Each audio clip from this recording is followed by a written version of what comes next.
Vocês estavam falando também da estrutura do abrigo. Então tem os educadores, tem equipe técnica. Equipe técnica é quem? É psicólogo, é assistente social? É isso, é assistente social e psicólogo, equipe técnica. E esses educadores, o que são os educadores? Quem são? São pessoas que cuidam das crianças e que também fazem outras coisas. Num abrigo tem as tarefas de uma casa normal, assim, vocês lavam, passam, cozinham, essa loucura toda no meio de 20 e tantas crianças. Eu acho essa uma grande dificuldade, né? A gente fala que a gente é uma empresa, porque a gente trabalha, tem um monte de gente que trabalha aqui, mas é uma casa, porque as crianças moram, mesmo temporariamente, elas moram aqui por esse tempo, exato. E por esse tempo é a casa delas, né? E tem que apegar mesmo, porque se não apegar não consegue ficar, né? Então tem que ter um tipo de apego, tem que ter um tipo de carinho pelo lugar que tá. E tem as educadoras, elas não precisam ser pedagogas, não precisam ser enfermeiras, né? Não precisa ter uma formação universitária, né?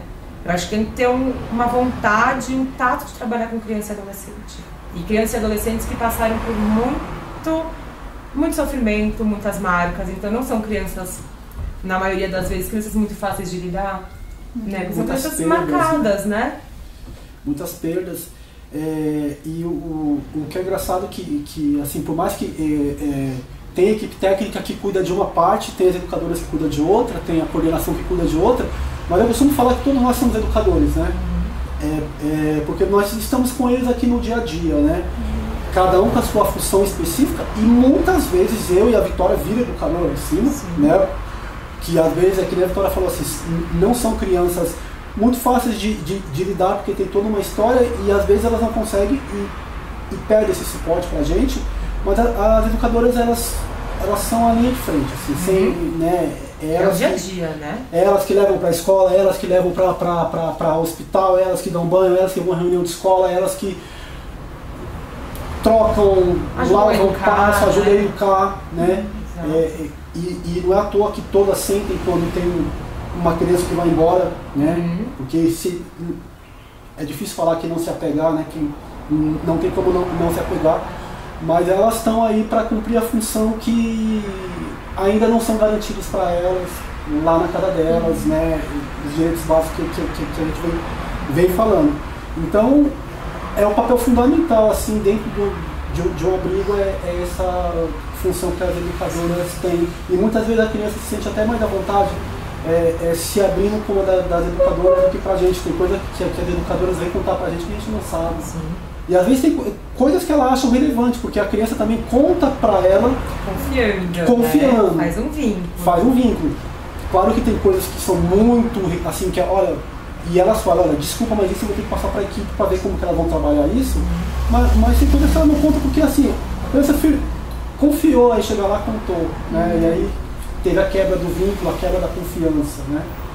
Se a gente pensar na divisão de tarefas, é isso. As educadoras ficam no dia a dia, acho que elas são um grande exemplo para as crianças. Que é uma coisa que a gente trabalha muito aqui, né? Que valores você vai passar para essa criança, que tipo de exemplo você está dando, porque é a referência que elas têm no momento. Então elas têm que ter um bom trato ali, né? Ser educadas também e respeitar, para serem respeitadas, porque elas estão ensinando isso para as crianças. E a hora que vem para a equipe técnica, é um trabalho um pouco mais da vara, né? Tem um trabalho mais burocrático, então a gente escrever relatório, como estão as visitas. A gente tem um trabalho quase exclusivo com as famílias também, né? Ficar muito mais com a gente do que com as educadoras. Visita domiciliar. Quando o adolescente entra numa idade que a gente vê que está na hora de investir na autonomia dele, então inscrições em cursos profissionalizantes, trabalho, jovem aprendiz, menor aprendiz, então esse já fica um pouco mais, né, que a Vitória falou, o burocrático, né, já sobra pra gente, né, audiências, né, reuniões na vara, reuniões nos CRAS, que são centros de referência da assistência social. Às vezes uma situação que é muito difícil na escola, que a diretora geralmente chama a equipe técnica e a gente vá também, né, porque a diretora às vezes quer falar uma coisa mais pontual, e aí chama a gente também estamos lá. Porque é isso, né? A equipe técnica tem um conhecimento técnico de uma outra área, né? Então às vezes precisa sim de uma psicóloga e de um assistente social, e não de uma educadora. Acho que por isso que acaba ficando dividido. Não que elas não sejam capazes, não é nada disso. Mas é outro tipo de formação, né? Eu acho que são formações diferentes. Tanto a nossa, que é uma equipe que se complementa. Ele tem uma formação de assistente social, a minha psicóloga, porque são pensamentos diferentes que acabam se complementando numa mesma função. Antes de eu começar a trabalhar em abrigo, eu ficava pensando, gente, o que uma psicóloga faz em um abrigo, né? Eu faço atendimento individual, eu vou conversar com as crianças, qual que é a minha função lá dentro? E aí você começa a perceber que é uma psicologia institucional que você faz aqui. Você vai cuidando de todas as relações que tem dentro da casa. Então, educador com educador com a criança, a gerência com a equipe técnica, a gente com as educadoras. Então, acho que você faz um cuidado de todas as relações que tem dentro da casa com uma visão um pouco mais humanizada. Uhum. E para as crianças em particular, você não tem atendimento individual, né? Eu não atendo as crianças aqui, eu não tem nem cabimento, assim. Né? Não atendo as crianças dentro do abrigo. O que a gente faz é montar um projeto terapêutico. Então, o que essa criança precisa para cuidar dessas feridas, para cuidar dessa história de vida, de uma forma que para ela vai ser melhor. Então, ela precisa ir para terapia, é esporte que precisa, às vezes psiquiatra, às vezes que projeto que é bacana para ela. Então, é moldar isso. Que projeto é bacana para essa criança, pegando todos os níveis aí, que vai fazer com que ela fique melhor com a história de vida dela, entenda melhor a vida dela e consiga fechar essa história para começar uma nova, né? Sem deixar a história que passou para trás, né? Olhando ela e cuidando para conseguir ir para frente, né? Então tinha muito esse mito, o psicólogo vai lá e vai atender as crianças e tal. Que é o que acontece às vezes, né? Então, você sabe, você conhece muito bem essa criança, você tem que saber, olha, então, até conheço, mas não atendo ela, né? Não tenho... E, gente, é possível olhar cada criança, assim, pensar caso a caso, no dia a dia, mais de 20... Olha, tem que ser possível. Tem que ser possível. Eu acho que até a mudança de diminuir a quantidade de crianças é pra ser possível. Porque é isso, todas elas vieram de histórias difíceis, mas muito similares, né? Cada um tem a sua história e lida com essa história de uma maneira diferente. Então não dá, por exemplo, a gente pensar que todas elas precisam fazer terapia. Tem crianças que têm recursos próprios muito bons e que conseguem lidar com a história de vida dela sem precisar de um profissional que vá ajudar. E tem crianças que não precisam, né? Eu acho que então tem que ser um cuidado, eu acho que é um trabalho diário de você conseguir olhar singularmente cada uma das crianças, assim. Porque senão você acaba colocando todo mundo no mesmo balaio, né? Todo mundo no mesmo saco. Né? E na verdade assim também, a gente às vezes tem que observar o que a criança está pedindo naquele momento, né? O que o adolescente está querendo naquele momento. Por exemplo, tem adolescente que às vezes a gente acha que ele não está precisando de uma terapia, ele chega e pede. Ele fala assim, olha, procura uma terapia para mim porque eu estou precisando. E às vezes pra gente está tudo bem, ele vem pedir. Então é que nem a Vitória falou, a gente tem que ter o olhar cuidadoso em cada coisa que a gente faz aqui dentro, desde o olhar, desde fazer um relatório, uma palavra dúbia que você coloca ali, você já pode complicar toda a família, toda a criança, e a vara já veio de uma outra forma, né? Então, por exemplo, a gente estamos fazendo alguns encaminhamentos, tá indo, de repente acontece alguma coisa, aí eu olho para a Vitória olha para mim, tá, como que a gente vai lidar com esse fato para que isso não atravesse o que a gente já vem trabalhando, né? Seja uma separação de pais, seja de repente uma mãe que engravidou no meio do processo que já estava quase para ir para casa, porque a vara já, olha, tá grávida, já vai atrapalhar, não vai dar certo. Então a gente tem que, às vezes, com muito, como que diz, não pisar nos ovos para não atrapalhar alguma coisa que está encaminhada, que teve um trave ali que é da vida. Alguns entraves são da vida e a gente não controla isso, né? A gente não controla. Então, é que a Vitória falou, tem que dar para olhar. Tem que dar para olhar. Por isso que eu acho que é um trabalho desgastante, né? Porque tem que dar para olhar, é difícil. Às vezes a gente, por exemplo, tem algumas crianças que chegam com mais dificuldade, né? Então chegam mais desorganizadas, chegam com muito mais dificuldade do que outras. E a gente acaba olhando um pouco mais para essa criança porque está pedindo um pouco mais de atenção. Mas é o cuidado que tem que ter, né? Por isso que eu trabalhei aqui, é super importante, porque você acaba olhando muito para essa criança e vem outro falando, então, tudo bem, tá precisando, mas e aquela outra ali, né? Então um vai chamando, mesmo as educadoras, elas vão chamando, olha, mas eu acho que essa criança talvez não esteja bem, vocês estão olhando muito para essa. Então tem que ter esse cuidado, tem algumas crianças que acabam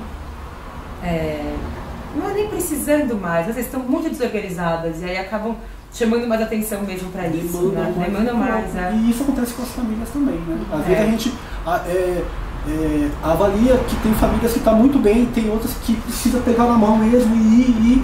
Mas aí de repente aquela família que a gente achou que estava muito bem, de repente de uma hora para outra já atrapalhou e a gente fala, olha, porque a gente às vezes deixou de olhar um pouco mais. Então assim, é um trabalho que meio que, talvez a palavra não seja essa, mas é o que me vem na cabeça, tutelar um pouco o tempo todo, sabe? É um exercício diário disso, né? De prestar atenção. De prestar muita atenção, assim. Como vocês conseguem organizar a equipe? Assim, a equipe toda tá alinhada? Porque assim, cada um acredita numa coisa, acha que uma coisa é certa, outra é errada, e aí as crianças estão lá com os educadores, aí não necessariamente vocês concordam com o que eles estão falando, como eles estão agindo. E como que é educar quando não é um ou dois que educam? Muita gente, né? Como é isso? Putz, eu acho que é um grande desafio no caso. Eu acho que a gente tentar ao máximo fazer com que... Já tem reuniões de equipe, então sentar a equipe inteira para conversar. Então, por exemplo, as regras da casa, elas são discutidas entre a equipe técnica, a coordenação e as educadoras. Então, senta todo mundo junto, olha, eu acredito que isso é melhor, eu acredito que o outro é melhor, bom, por quê? Então rola um debate de ideias, porque tem gente que é mais liberal, tem gente que é mais conservadora. Eu imagino que tem um que fala assim, pode chupar chupeta quando você vai dormir, a outra fala, não pode chupar chupeta, e um dia chupa chupeta, no outro não. Exatamente, isso é super complicado. Então o que a gente tenta fazer é isso, deixar unificado. Então o que a gente combinou é que pode chupar chupeta, então independente de você gostar ou não da chupeta, particularmente, essa criança vai chupar chupeta porque para ela é importante aqui ou porque a gente acredita que não faz mal, mas é super discutido, né? Eu acho que cada um vai colocando o seu ponto de vista e o porquê sim, o porquê não, o que faz sentido na casa. Um abrigo tem muito mais regra do que uma casa comum, né? Porque é muita criança, se a gente não tiver muita regra, a casa desanda, não dá conta de tanta criança assim. Então acaba ficando até mais complicado, né? De tanta regra que tem que ter, assim. E na verdade são regras que são modificadas o tempo inteiro, porque, por exemplo, né, você pegou o exemplo da chupeta, tá? Estabelecemos que não é para chupar chupeta.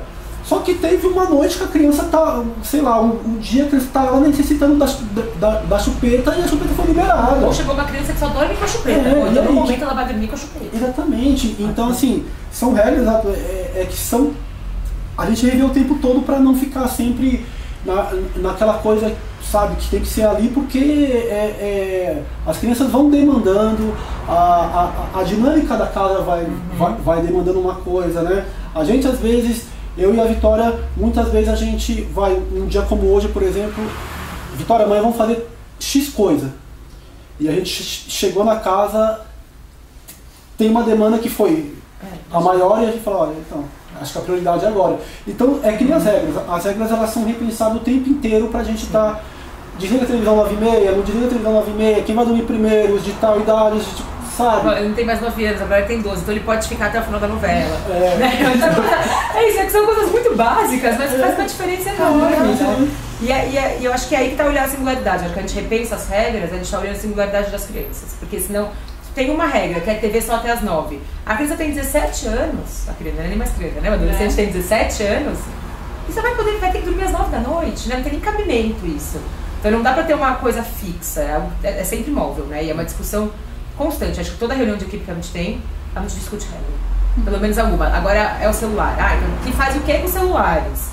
Aí você entra e discute as regras do celular. Sempre tem uma... Vai ter, né? Porque fica assim, primeiro, vai ter celular, não vai ter celular, mas peraí, eles são adolescentes, né? E hoje todo adolescente tem celular, mas eles são de abrigo. Mas porque são de abrigo não pode?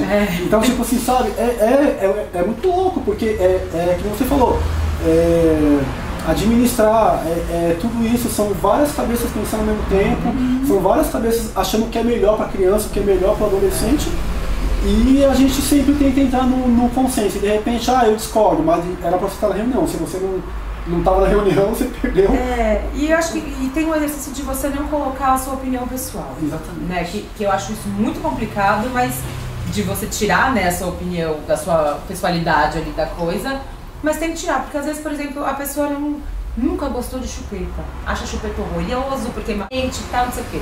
Mas, poxa, pra você, né? Ou, não, quem usa droga não presta. Bom, não dá pra saber se quem usa droga não presta ou não. Vamos conhecer, é um ser humano que tá ali, não é uma droga que tá ali, né?